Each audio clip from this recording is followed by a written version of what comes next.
I was watching the news the other day, nakita ko yung sagutan ninyo ni Congresswoman Swansing at saka ikaw, kasi hinihingi mo, no, na sabi mo nga, na bakit lahat ng mga ahensya, hinihingi natin, di ba, line by line, yung kanilang budget. Pero bakit pagdating sa Kongreso, ano na lang, kumbaga bulk na lang, yung ano na lang, kabuuan na lang na budget, walang line by line item. So, tapos, syempre, nangangatwiran si Congressman Mika, pero sa huli, parang hindi kayo pinagbigyan. Ano ba talaga ang SOP?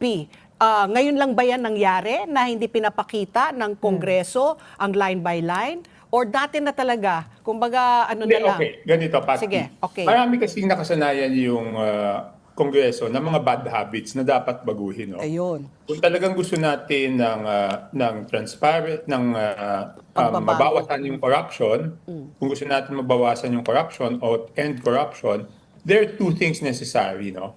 One is transparency, and number two is accountability. So you cannot hold people accountable kung hindi transparent, di ba? Okay. Hindi naman pwede lang gawing katwiran yung nakasanayan na. Because, di ba, nakasanayan na ng Kongreso na yung BICAM hindi open sa lahat. Di ba? Small committee. Hindi muna, yung mismong BICAM. Okay. Di ba? So, nung nagkaroon ng corruption issue, ang ginawa is inopen, denied stream yung BICAM, correct? Okay, yes. Okay. BICAM on the budget. When in fact, all other BICAMs except the budget, live streamed yan. Dati, ang BICAM ng budget lang ang sinisikreto. So, ang ginawa natin, because of the corruption issue, ginawa natin, live stream yung BICAM. Okay, so nagkaroon ng reform. Last year, pinaglalaban ko na tanggalin yung small committee, if you recall. Noong una, ayaw nila. Tinututulan nila ako na tanggalin yung small committee. Nakasanayan din yan. Okay. So, nung tinanggal naman yung small committee, nagkaroon ng budget amendment subcommittee, no? So, nakasanayan din yan. So, tinanggal natin. So, yung transparency cannot be selective. Hindi pa pwedeng you're transparent in some areas na willing kayo, pero doon sa iba, hindi, no? So, hindi valid yung reason na nakasanayan na. Oo, nakasanayan na. Pero how can we make sure na walang corruption doon sa paggastos ng pera ng House kung hindi muna magiging transparent? Correct. At saka hindi biro yung budget ng House, no?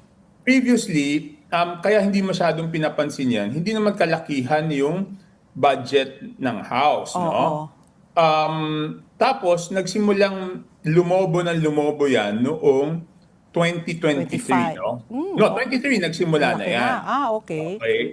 Kaya lang yung grabe, yung 2025 budget. 33.67 billion para sa Kalaman lang. Okay. No, but hindi yan yung mahalagang figure. Ang mahalagang figure is yung NEP, yung National Expenditure Program, yung President's Budget. Nung sinabit sa amin yung NEP noong 2025, ang allocation lang ng House of Representatives is 16,345,154,000. Okay. Tapos sa BICAM, nagdagdag sila ng mas malaki pa doon sa regional budget. Nagdagdag sila ng 17,324,848. Kaya naging 33,670. So mas malaki pa yung dinagdag kaysa doon sa original. At saka ito, election year ito. Kaya gusto kong silipin to eh. Bakit ka nagdagdag ng 17 billion ng election year? Tapos last year, this year, 2026, malaki pa yung dinagdag. 10 billion. Pero nabawasan ang dinagdag from 17 naging 10. So bakit natapat sa election year na sobrang laki ng dinagdag na budget House of Representatives? Diba? Ngayon, to understand the budget process, 2 steps kasi yan eh.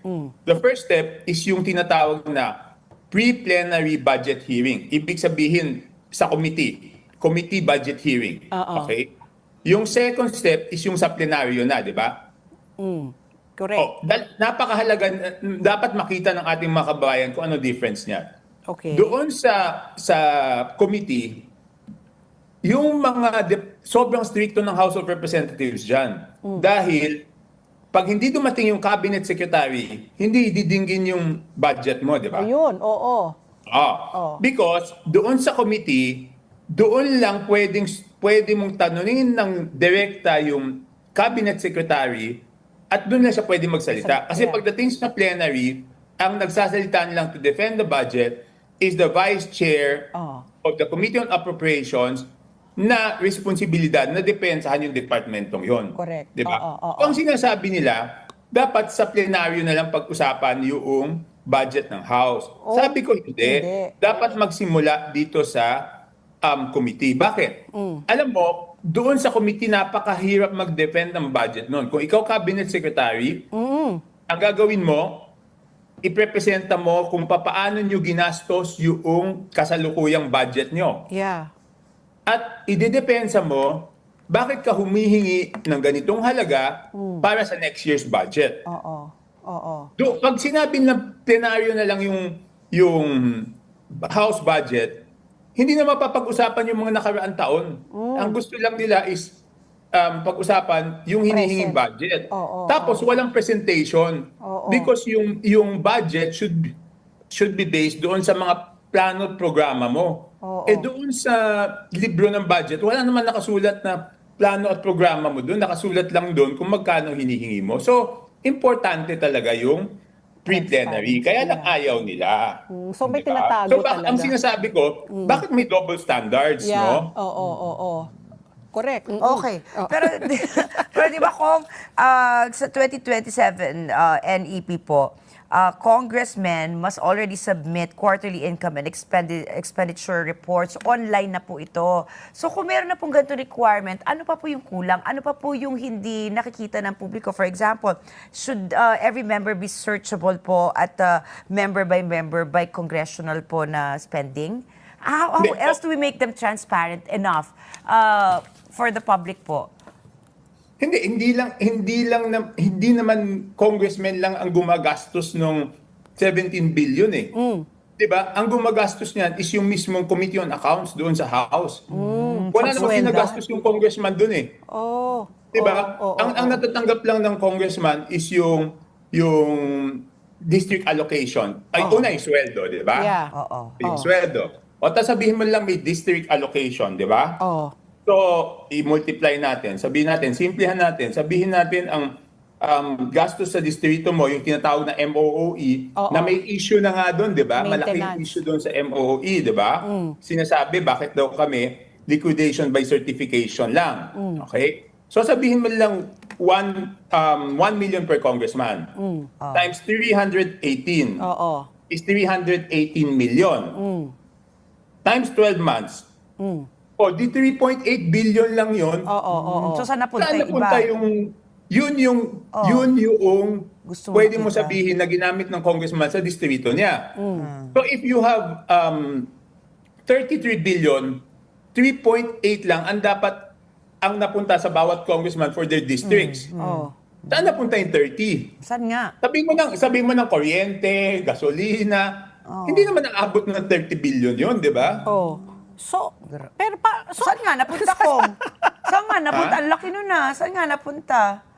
Paano natin tatanungin, Ricky, kung ayaw nilang i-account for kung paano nila ginastos in the previous year? Kaya nga napakahalaga yung pre-plenary kasi pag pinisenta yan, sasabihin, yung 2025, tapos na yung accounting ng 2025, wala nang tanungan doon, di ba? Kumbaga sarado na libro. move on na tayo, kumbaga. Hindi, sarado na libro. So, magkakaroon ka ng buong reporting ng 2025, saan ginastos itong 33,670 million. Okay. So, pag nasagot mo, saan mo ginastos yung 2025, 33,670 million, yung 2026 naman na 27,702,099, Agosto na tayo ngayon, so magkano na nagagastos nyo at magkano pa natitira? Diba? So, pag hindi dumaan sa pre-plenary yan, ang hirap na tanungan yan. So sir, do they have a legal basis to have the audacity to actually deny your request? No, ang sagot ni Chairwoman Mika Swansing is hindi, nakasanayan na yan. Why? Because my first question was that, is there a legal basis or is there a constitutional basis? Yeah. None. Oo. None. Oo. None. Oo. So, where are we now, Kong, Toby? Denied ang iyong request. Kasi I I denied, heard, pero hindi ako hihinto hindi dito. ka hihinto. Oo nga. Kasi I did some computation For next year nga, the 17 billion na kawawa naman kayo, di ba? Kasi nanggaling kayo sa 33 billion. No, but 17 billion is the NEP only. NEP only. So, So, pagdating ng BICAM, magdadagdag yan. Magdadagdag pa yan. So, doon sa pre-plenary, Oh. mo lang sila matatanong, Oh. magkano yung kailangan nyo pang budget at magkano yung idadagdag nyo sa BICAM. Oo. So wala pa kayong idea kung magkano idadagdag. Wala kaming idea. Oo. Yun ang gusto kong tanungin. But Patri, Yeah. Bago ka magdagdag, you have to, di ba parang ganito yan parang, kunyari, nagpapagawa ka ng isang building, for example, Yeah. bago ka magdagdag, alam mo yung total cost ng gagastusin mo Yeah. at yung inallocate ay kulang, di ba? So sa gobyerno naman, kailangan ipresenta mo kahit sa ang level ng gobyerno yan, kahit sa local government unit, Oh. you have to present your plans and programs for the next year because that is what will justify your spending program. Correct. Di ba? Yeah. Parang yung bawat departamento na dumadaan sa amin, sasabihin nila ano yung mga programa, serbisyo na gagawin nila for the next year. Yeah. Kaya nila kailangan itong pondon to, Yeah, di ba? ma-justify, So correct. dapat may presentation 'yon. Hindi basta't numero lang na nakita doon sa NEP na ayan yung kailangan di ba? So mahirap 'yon. Mahirap yung ganon. But before you ask for Additional. money for the future, Yeah. you have to justify kung tama yung paggastos mo In the nung past. nakaraan Oo. at tama yung paggastos mo ng kasalukuyang budget. Correct. Di ba? Oo. Hindi pa pwedeng hihingi ka ng 2027 na hindi mo napapatunayan na ayos yung paggastos mo ng 2025 at yung ginagastos mo ngayon 2026, ayos pa din. Yun kasi ang basihan kung bakit, kung hindi mo naayos ng nagastos ng maayos, bakit ka naman bibigyan pa ng dagdag na budget? Oo. So Kong Toby, anong hinala mo? Saan napunta itong mga hindi ma-explain na karagdagang budget? Kasi you were computing nga kanina, Hindi daw. dapat 333 million na, o bakit naging billion-billion? So yung yung sa isipan mo, saan napupunta actually talaga yung budget? Yung over, yung talagang sobrang dami, 'di ba? Yung naging 33 billion nga. Sabi nyo nga, ito sa election year. So yan ba ay napunta sa iilang distrito lang para po, ewan ko, mamahagi ng pera, tupad, or vote buying? Saan po nakikita ninyo ginagamit? Hindi ko kasi malalaman Pat P, and I cannot, Speculate. ayoko maghinala, no? Oo. Kaya nga, ang gusto ko, ilabas nila. Oo. Ang hinala ko lang is, pag ayaw mo maging transparent, may tinatago ka, Oo, di ba? oo. What is the issue? I cannot think of an issue, bakit ayaw mo? Di ba ang sagot niya sa akin, isipin mo ang sagot niya, tatanong sa leadership. Yeah. Wala Speaker. kalokohan yung tatanong sa leadership Oo. Yung pagtatanungan niyan 2 tao na handun naman sa Congress nung araw na yun. Di kung gusto niya talagang masettle Tanong. ka agad yan. Oo. Hindi, sasabihin lang niya, session suspended. Oo. Tanungin natin si speaker o tanungin natin si majority leader. Oo. Simpleng-simple, di ba? Oo. So, ibig sabihin, ayaw. But I am not giving up on this because remember nung pinaglalaban ko yung tanggal ng small committee at the last year, Oo. una ayaw nila Oo. O later on napilitan na rin sila, 'di ba? So dapat magkalampag tayo. Dapat you should do a grand round sa media para talagang manawagan, mahiya talaga sila at dapat na nila ipakita. Kasi nakukuha sa yata public opinion at saka public pressure Because now nga, like Ricky nga said, 'di ba, hindi pa nga nasosolve yung flood control scam. Tapos here you go again, meron kayong tinatago, tapos kayo na naman ang magbebenepisyo. So dapat mahiya na talaga. Correct? Yes, and there is again Oo. paano ma-resolbahan yung corruption? Dapat may transparency at may accountability. Oo. You will not be able to hold people accountable kung walang transparency. So, maliwanag na maliwanag yon. Hindi ko alam bakit ayaw nila. Oo, kasi nga sabi mo Tapos nga. isa Oo, pang sige pa. issue. Ito Okay. naman, this was the second issue I raised kasi ayaw nila pumayag doon, no? Oo. So, yung second issue, ito sinabi ko na 1 year ago. 1 year ago.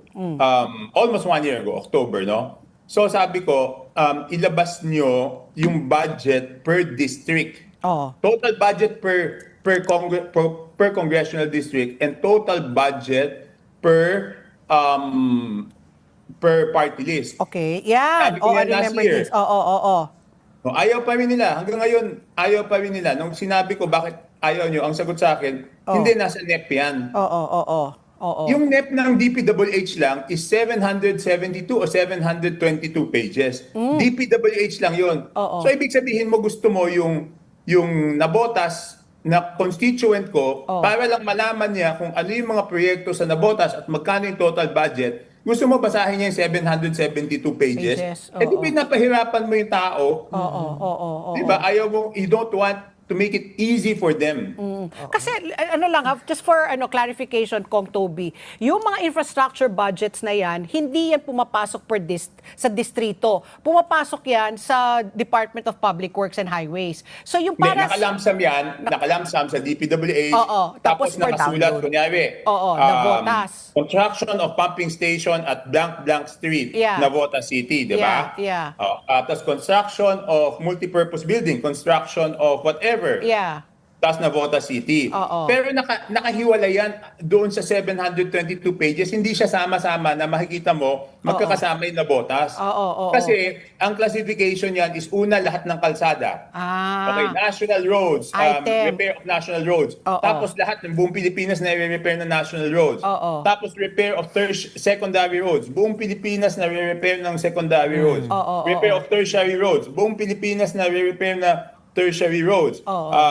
Drainage bridges. Buong Pilipinas. Isipin mo kung ikaw tiga na So you have botas. to go through it. Hindi pala per district. Hindi siya ang hinihingin ko lang, Oo. Pat P, is padaliin natin doon sa mga kababayan natin na makita kung ano yung proyekto sa distrito nila. Pagsamasamahin natin lahat, kaya kung tulay man yan, kalsada man yan, sama-sama sila at nakatotal. At lahat ng distrito makikita ng bawat congressman at makikita ng bawat mamamayan. Because hindi naman tayo umaasa na pantay-pantay, di ba? Oo. May Pero favoritism. dapat Oo. patas. Oo. Ay, Patas. It should not be equal, but it should be Fair. equitable, Equitable and fair. and fair, So, yeah. How may will you know maliit if it is na- equitable and fair Oo. if hindi mo makukumpara, di ba? Yeah. At saka ito'y napakahalaga. This is the most important thing. Oh. Doon sa 2025, kung ginawa yan noong 2025 budget, mapre-prevent yung kalokohan noon. Bakit? Kasi pag dinivide mo yan, just for simple averaging, Yeah. the total budget of DPWH for infrastructure, divide mo by the number of districts, more or less yan, it's about 2 billion average. Oh. Average.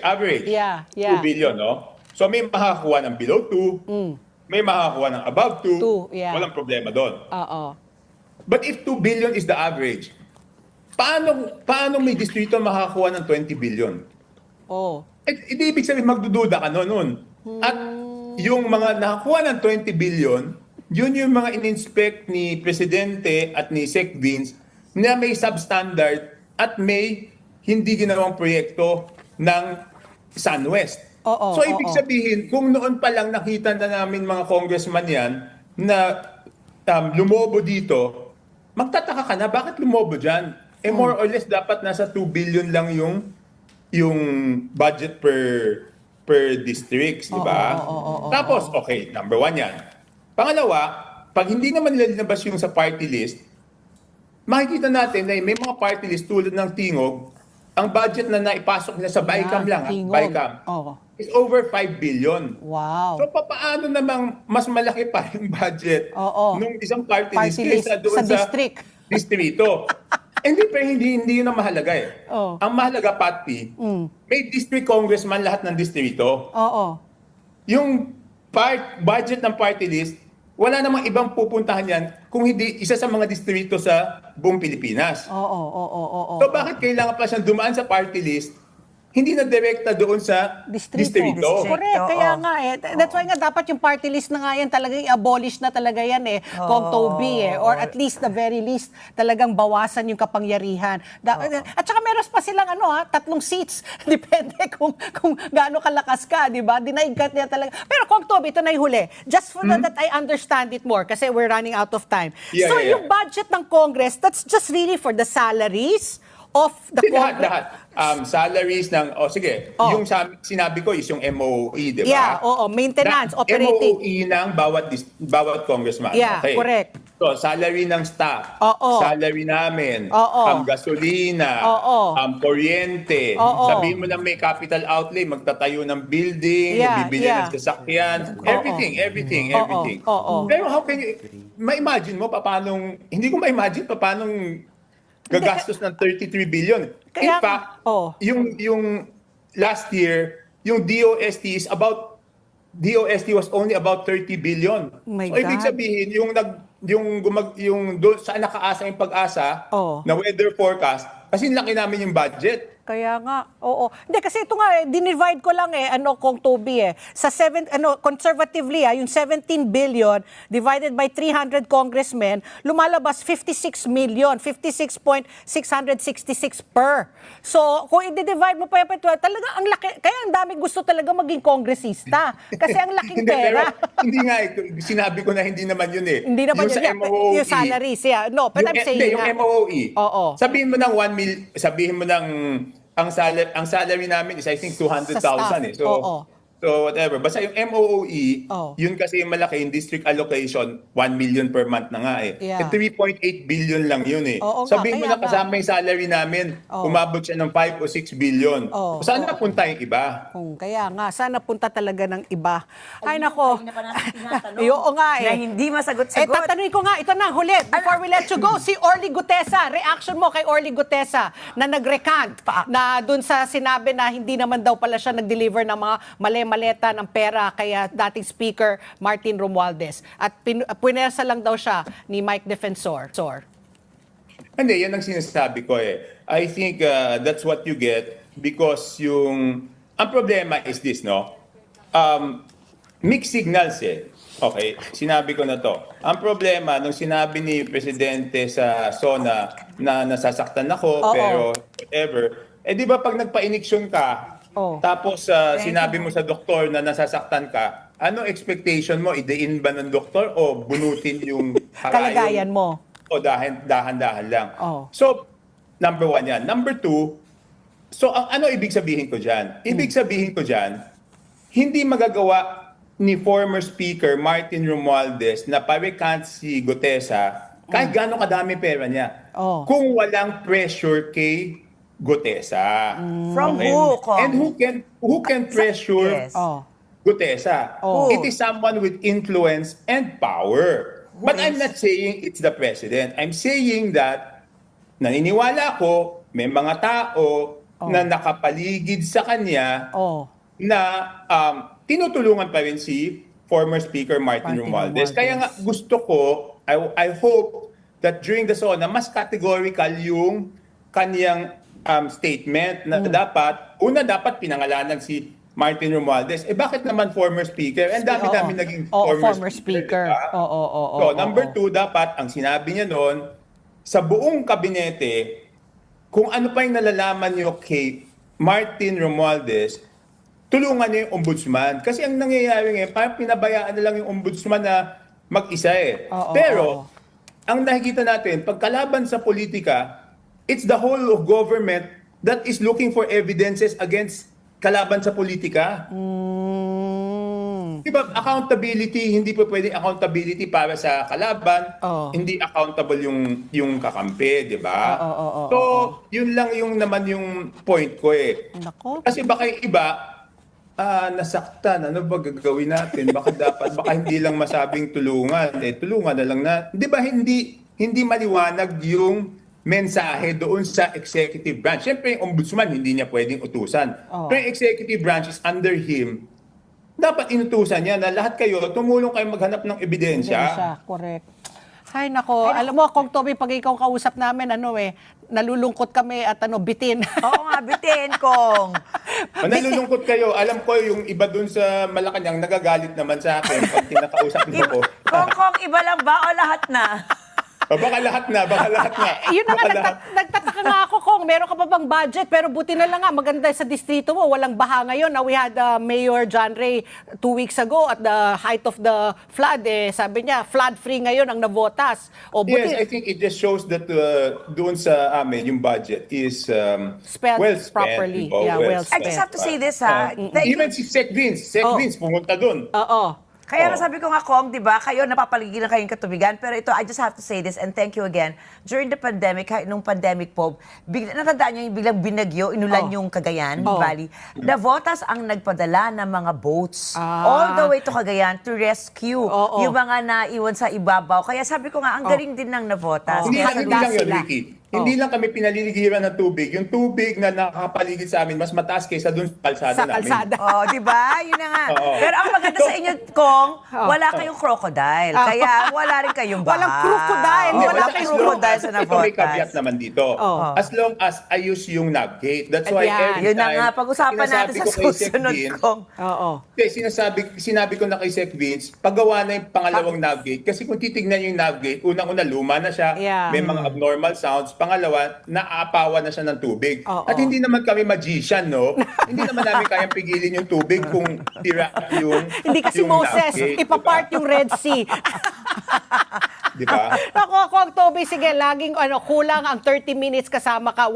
I wanted to discuss 3 issues with you. Yun na nga. The first was the budget ng camp. Tapos second, si Orly Gutesa, pero medyo nasagot mo na. Third nga, yung Navotas At saka na yung nahapyawan. waste too, and yung yun na nga, yung pagtapon, yung penalty sa pagtapon. Kaya- Pero we have to reserve that next Hindi, time. yung huli, yung pagtapon, sige. no? Oh. Bakit ba sinabi ko na ang penalty is maglinis ng kanal? Oh. Because, number one, pag pinanalyze mo na naman sila ng fine, sasabihin, ang hirap na ng buhay namin. Magbabayad pa kami. But most importantly, gusto ko lang paisip sa tao at ma-realize, yung hindi Ginagawa pagkalat, nila. it's very simple, does not cost you anything. Pag may basura ka, ilagay mo sa bulsa mo, Correct. pagdating mo sa bahay, tsaka mo itapon. Oo. Pero pag pumasok na siya sa kanal, ang hirap tanggalin nun sa loob ng kanal. Correct. Tama. Oo. Talaga. So simple lang yun lang ang reason nun. Oo nga. Para O, lang ma-realize oo nila. nga. Dapat daw next time mag-live ka na daw dito, Kong Toby, para Oo buo isang oras sa'yo na. Kaya nga, Kong. At saka feeling ko kasi, gusto lang humirit din ng pansit.